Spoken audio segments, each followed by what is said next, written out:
Bonjour et bienvenue dans ce cours destiné à nous présenter les catégories de gestion des aires protégées. L'ouvrage de référence à consulter en complément du cours, ce sont encore une fois les lignes directrices sur les catégories de gestion développées par la WCPA, mais vous pouvez également trouver tout cela résumé dans l'ANAPA numéro 59. Alors, lors du module précédent, nous avons découvert comment déterminer les catégories et que ce qui compte pour choisir la catégorie, c'est son objectif de gestion.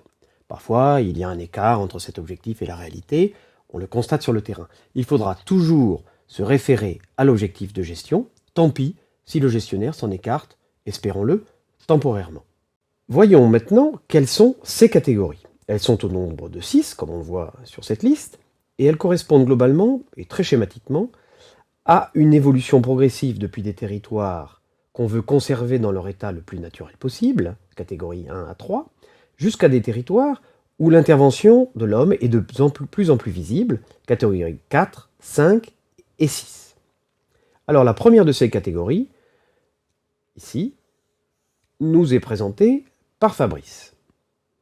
Les aires protégées de la catégorie 1, il s'agit là de aires protégées où on essaie de limiter l'intervention humaine et la modification du milieu.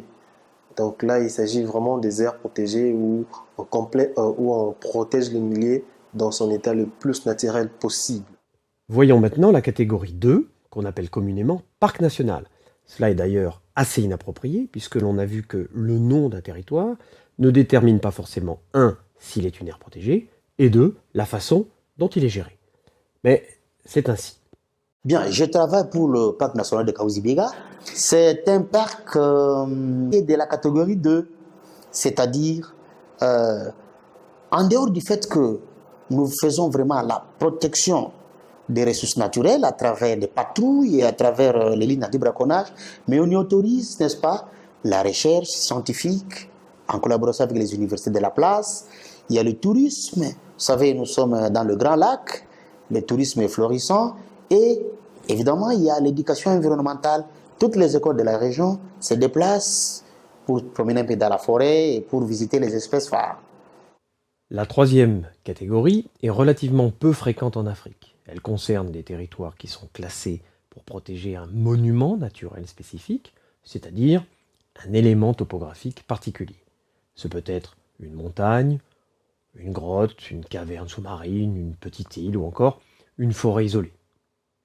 La quatrième catégorie, quant à elle, est beaucoup plus répandue, comme par exemple le parc du Diaoling en Mauritanie, ici en photo, où un système de vannes permet d'agir en permanence sur le niveau d'eau pour gérer les zones de nidification des oiseaux ou encore, par exemple, combattre des espèces aquatiques envahissantes. Fabrice, à nouveau, nous dit de quoi il retourne. Et en parlant de la catégorie 4 de gestion des aires protégées, et donc il s'agit des aires protégées dont l'objectif premier est de protéger les espèces ou les habitats particuliers dans des milieux qui généralement requièrent des interventions régulières et actives pour maintenir ces espèces ou ces habitats. Donc on comprend directement qu'il ne s'agit pas de milieux complètement naturels, il s'agit de milieux vraiment où il y a déjà une intervention humaine dans le but de préserver ces espèces ou ces habitats. Donc c'est vraiment différent des aires protégées de catégorie 1 à 3, où là, les aires protégées sont des aires protégées relativement naturelles.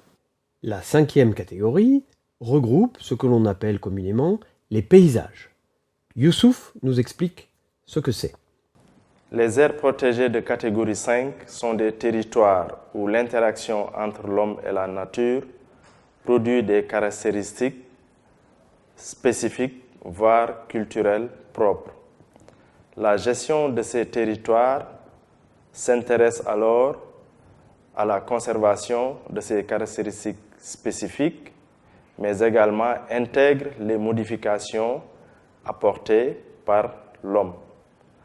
On est donc là loin des catégories 1 à 3 qui s'intéressent à la préservation du caractère originel de l'espace.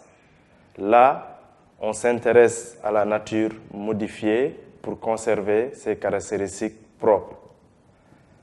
La réserve de biosphère du delta du fleuve Sénégal est un exemple d'aire protégée de catégorie 5 associant des réserves classiques entourées de terroirs villageois qui assurent leur connectivité. Enfin, la catégorie 6 est celle qui connaît le plus grand développement récemment, comme on l'a déjà vu sur ces courbes qui vous sont désormais familières. Voilà les catégories 6 actuellement. Écoutons Razingrim qui nous la présente. Ces aires protégées préservent des écosystèmes et des habitats naturels, tout en promouvant le développement, la gestion durable des ressources naturelles qui s'y trouvent. Et en général, les aires protégées de catégorie 6 sont des grands territoires où la majeure partie préserve ou présente une condition naturelle, mais une certaine partie est soumise à l'utilisation modérée et rationnelle des ressources naturelles qui s'y trouvent. Bien sûr, il faut faire la distinction parce que ce ne sont pas les ressources naturelles industrielles dont on parle, mais des ressources naturelles que les riverains peuvent utiliser de manière durable. Et beaucoup des aires protégées de catégorie 6 qui ont été récemment créées sont de cet ordre-là. Et pour finir, je peux dire que, par exemple, je suis burkinabé et au Burkina, on a le ranch de Nazinga qui est une aire protégée de catégorie 6 et où on préserve, on protège la nature, mais les riverains peuvent pratiquer la chasse ou la pêche, mais cela de manière contrôlée et suivie. Ça y est, nous savons maintenant ce que sont ces catégories et pourquoi on les utilise. Précisons simplement quelques attributs essentiels de ces catégories. Tout d'abord, ce système est international, partagé par tous, pour nous permettre de communiquer entre nous sans difficulté. Par exemple, une réunion de conservateurs de parcs intéressés à partager leur expérience devrait, si possible, réunir des gestionnaires d'aires protégées de la même catégorie pour faire plus de sens. En aucun cas, rappelons-nous, le classement dans une catégorie ne reflète l'efficacité de la gestion du territoire. Ainsi, ce n'est pas parce qu'un parc n'atteint pas l'objectif qu'on lui assigne qu'il faut le changer de catégorie pour en quelque sorte arranger son gestionnaire. C'est même l'inverse qui devrait se produire, et le gestionnaire devrait tout faire pour mettre enfin sa gestion en conformité avec l'objectif de son parc. Et puis, toutes les catégories sont importantes. En fait, un bon réseau devrait contenir des aires protégées de diverses catégories pour s'assurer qu'on utilise au mieux les différents outils de gestion à notre disposition. Assigner une catégorie à un parc n'est pas compliqué si on respecte ces quelques règles. Entraînez-vous en considérant les aires protégées que vous connaissez, regardez leur objectif de classement et déduisez ainsi leur catégorie. Comparez aussi rapidement avec la réalité sur le terrain et demandez-vous si le parc est bien géré en conformité avec ses objectifs. Il arrive souvent que ce ne soit pas le cas. Faites cela pour 3 ou 4 parcs et la catégorisation va devenir une sorte de seconde nature. Alors, un parc ne peut appartenir qu'à une seule catégorie, puisqu'il n'a qu'un seul objectif principal de gestion.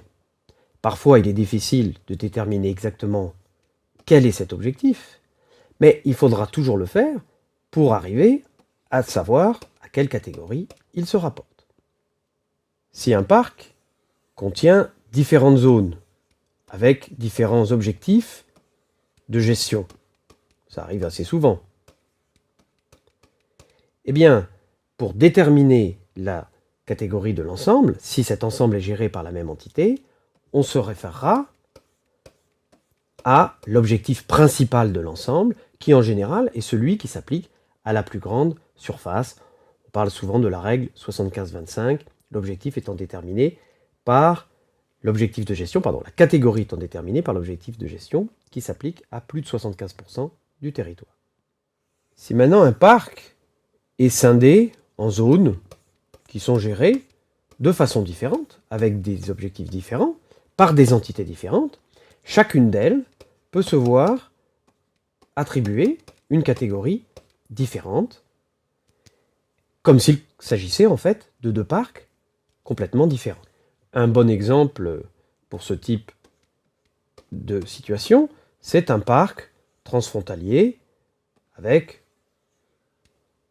évidemment, de chaque côté de la frontière, deux parcs séparés qui peuvent être gérés différemment, avoir deux catégories différentes, mais aussi avoir la même catégorie, évidemment, s'ils partagent les mêmes objectifs de gestion. Par exemple, l'écosystème appelé W entre le Niger, le Burkina et le Bénin est composé de 3 parcs gérés séparément, donc chacun avec sa propre catégorie. Dans le cas présent, il se trouve qu'ils sont tous les 3 de catégorie 2. Voilà, c'est la fin de ce cours. Le prochain épisode portera sur la Convention sur la diversité biologique, texte évidemment fondamental pour la gestion des aires protégées, comme vous allez le voir. Ce texte nous sera présenté par Paul Ouédraogo. Excellente journée.